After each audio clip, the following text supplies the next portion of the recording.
Let me tell you what happened many years ago. I won't tell you the school, I won't tell you those involved. But in this school, there used to be a tree right in the center of the school. They tie around the stick, they tie white wrapper around that tree. And 3 times a week, all the senior native doctors will come and be putting sacrifices there by the tree. They will come to the school compound and they were doing that day in, day out, year in, year out. Then a small fellowship was started in that school. We used to call them scripture union. SU. They meet after the school hour. These are boys, small boys. Gather to pray, to sing, to praise God at that meeting. One day, somebody began to talk to them about this scripture. Nothing shall by any means.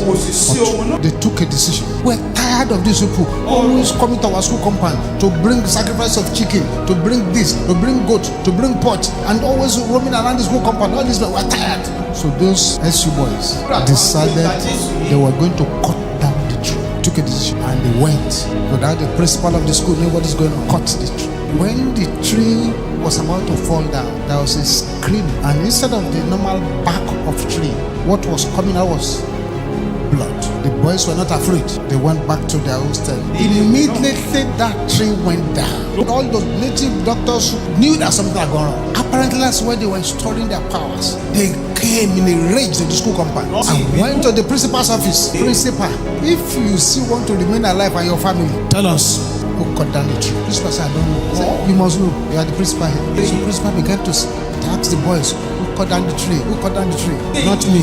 Not me. Not me. Then they call an assembly of the old school. Native doctors were still at the back raging. The principal said, which of you cut down this tree? As you boys did that. We did. All of you come out. Want to put this school in trouble. I said, everybody go back inside your class. Remaining the boys who cut down the tree. The principal, who was not a Christian, also a coward, took these small boys to the native doctor. Sir, these are the people who cut down the tree. Well, the chief native doctor told the boys, within 24 hours, you are all dead. The boys said, sorry sir, it is written, nothing shall by any means hurt us. Principal asked them to shut up. So the boys went back to the dormitory. They didn't even bother to pray. They just went to sleep. The next morning, was weeping all over the village. All the senior native doctors who came to confront them died one night. That is the power of God. I'm praying that today you will receive power, so that in any coven where they gather against you, the power you receive shall make them destroy themselves. They shall destroy themselves. In the name of Jesus. Now this prayer. If you don't feel that sound, please divert the prayer to the two of us standing at the altar here. Shout this with boiling anger. Power of almost there. Is that the angriest you can get? Come out of my life in the name of Jesus.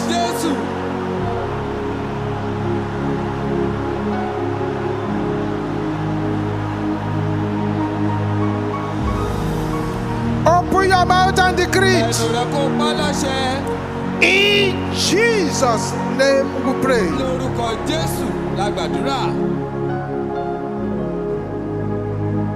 Yes. Say curses of almost there. There. In the name of Jesus.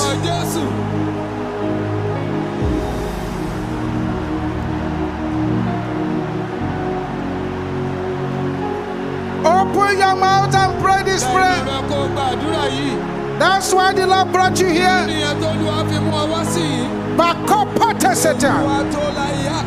In Jesus' name we pray. Something is about to happen now. Say arrows in the dream. Come out of my body. Please, don't negotiate with these prayers. Don't let anybody's voice be louder than yours. Arrows in the dream. of my body. In the name of Jesus.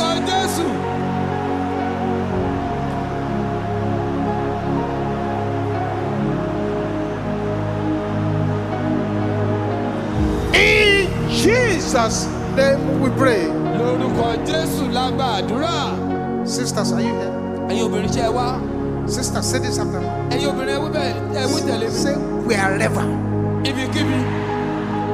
they have used curses to stop me. Can I hear the sister shouting it?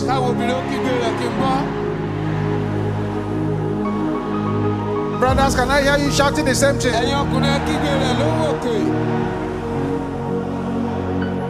I say no!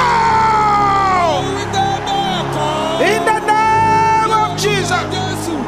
Open your mouth and decree. Say no, no.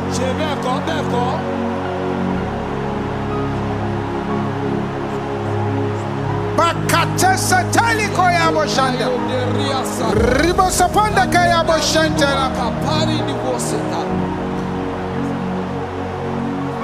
Thank you, Jesus. In Jesus' name we pray. Thank you, Jesus. Say thank you, Jesus. Say thank you, Jesus. Say thank you, Jesus.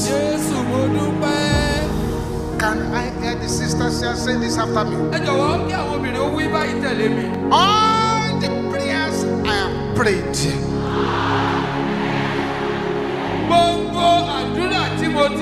can I hear the sisters shouting this again?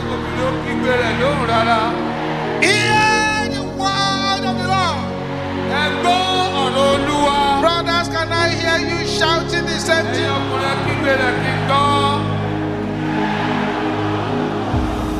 Brothers, can you make it louder than that? Sisters, can I hear you shouting it again? Everybody together now. Catch up with me now. In the name of Jesus.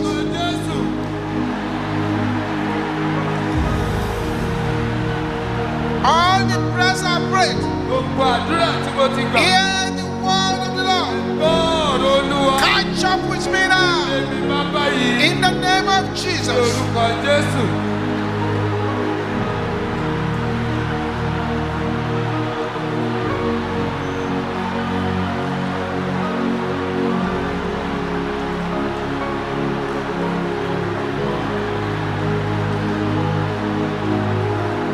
Aha.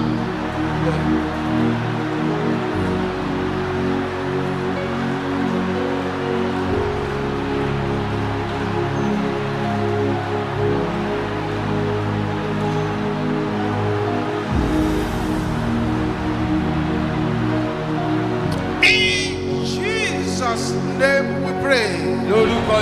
Say blood of Jesus. Can you shout it louder? Wipe out my negative thoughts. In the name of Jesus.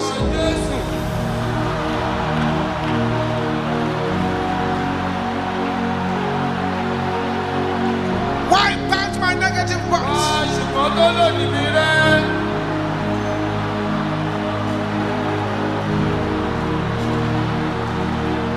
Wipe them out in the name of Jesus. Something is happening now. That's right.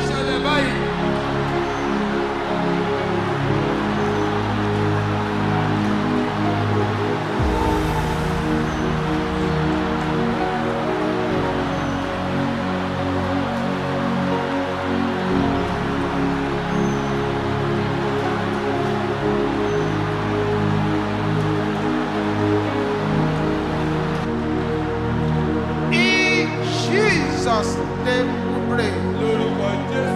Thank you for watching our entire video today. If you feel you can bless someone, please join us and spread the gospel by sharing this video on your social media. Come be a part of the MFM International Headquarters social media family. Like and subscribe now.